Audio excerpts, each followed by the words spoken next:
Hi there, thanks for watching. I'm Steve Lawson, this is Creative Studios. Something I get asked quite often if I'm doing like Q&As or talking about filmmaking is like, how did you get started?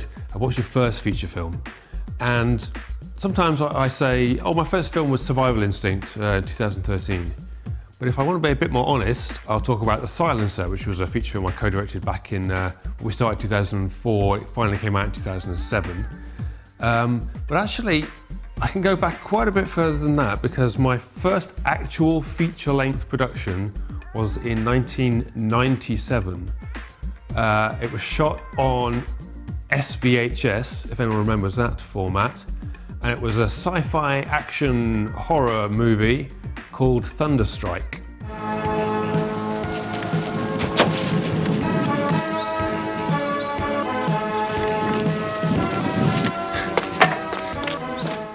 Now, I've been making sort of amateur films and short films literally since the late 80s.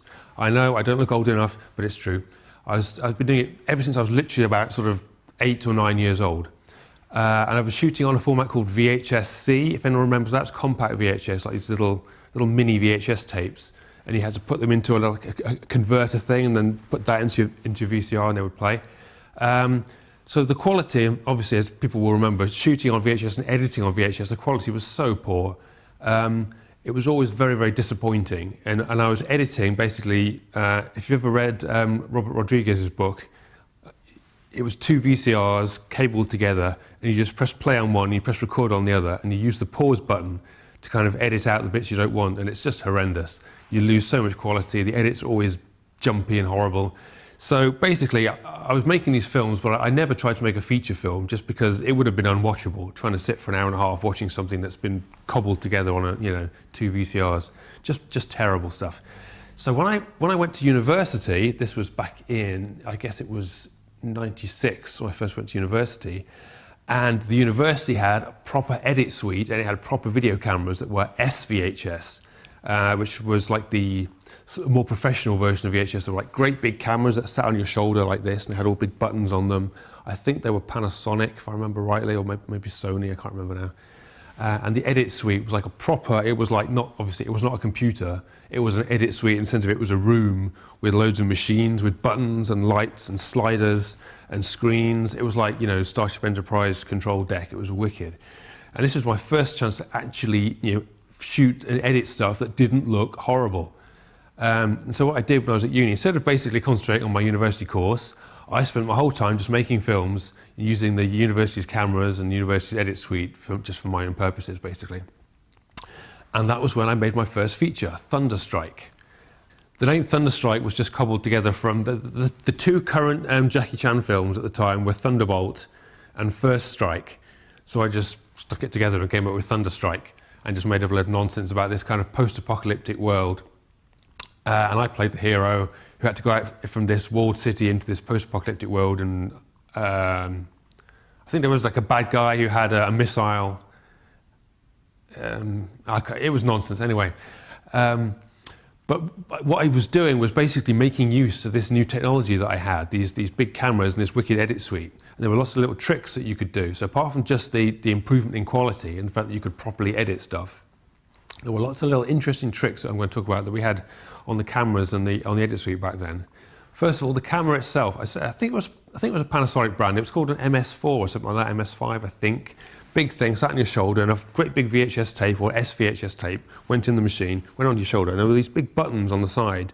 And we played around with these buttons, and there were various different, there was like I think it was called strobe, which gave you this kind of jerky slow motion. But it wasn't really slow motion, it just kind of repeated each frame about, I don't know, maybe 10 times or 5 times. So you got this kind of jerky, stuttering effect, which, I don't know what the hell it was invented for, it kind of maybe 80s pop videos or something.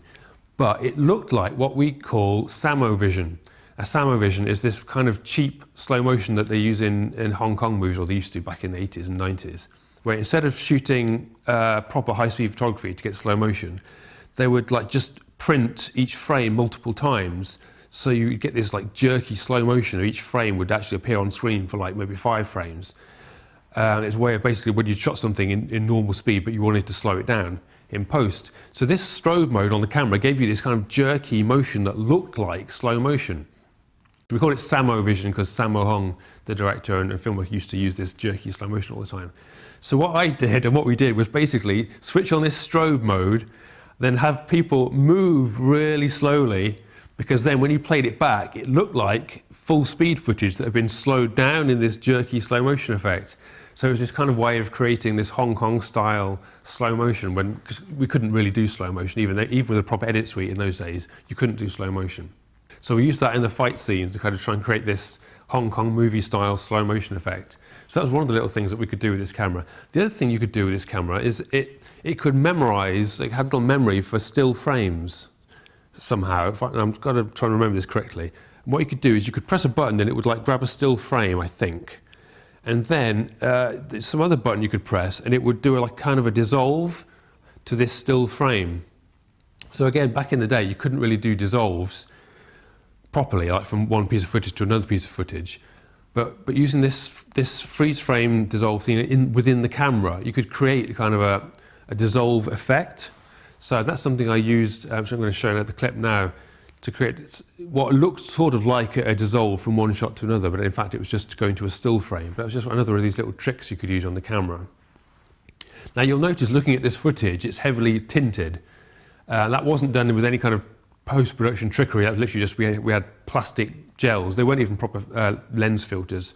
I used lighting gels and just stuck them over the lens to create these kind of colour effects, because there was really no other way to do it. There was no such thing as grading in those days, not on VHS anyway.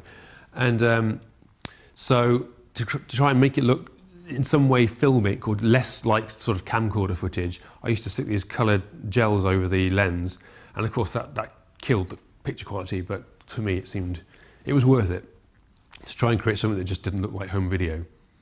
Now another thing I did in Thunderstrike, to take advantage of basically the wipes that you could do in the edit suite. You know, there were like these sliders and you could have like a circle wipe effect or a split screen wipe effect or a triangle star wipe. So those kind of things that people in like 80s and 90s corporate videos used to use. Basically we had all those kind of effects. But instead of using it as a wipe, what I did was feed in two sources of video that were basically the same shot, filmed twice, and I could create a split screen effect. So basically you pull the slider halfway across the screen and then leave it there. So one video input was here, the other video input was this side, and sort of vaguely imperceptible line down the middle. You couldn't really see it, especially if you shot something with a line, like a wall that would come to here and go down the middle of the screen to hide the join. And then what I did, because I had this idea that I could play two twins in the film, purely just so that I could use this split screen effect as a cool effect. So I basically set the camera up on a static shot, it had to be static, shoot something like this with me sort of standing this side of the picture, talking, da-da-da-da, keep it rolling, stand this side of the screen, different costume, say something, careful not to kind of do that because you'd go across the split. Just standing like this, and again, if there was something in the middle, like a pole or a wall or something that divided it, you'd use that to hide the join. Then say in the edit suite, get the two sources of video together, move that slider just to the middle, just to the right point, and you've got like a split screen effect, which was like, you know, compared to me back home just trying to edit with my two VCRs and my home camcorder, this was amazing.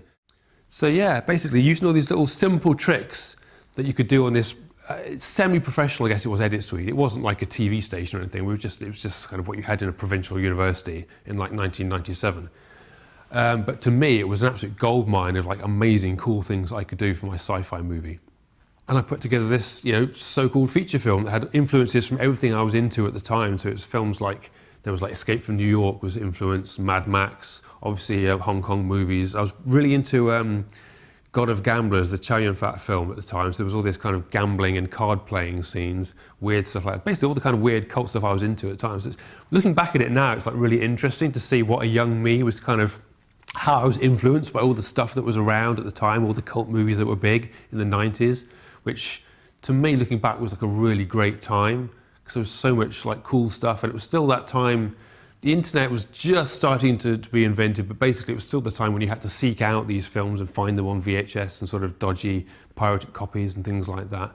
I remember, I mentioned earlier that the Jackie Chan film Thunderbolt was partly inspired this. I had that on a VHS and it was like in black and white. It was like a 100th generation copy that somebody got from somewhere and whatever. And I remember sitting watching it in the university library because it was the only place where there was like a VCR I could use.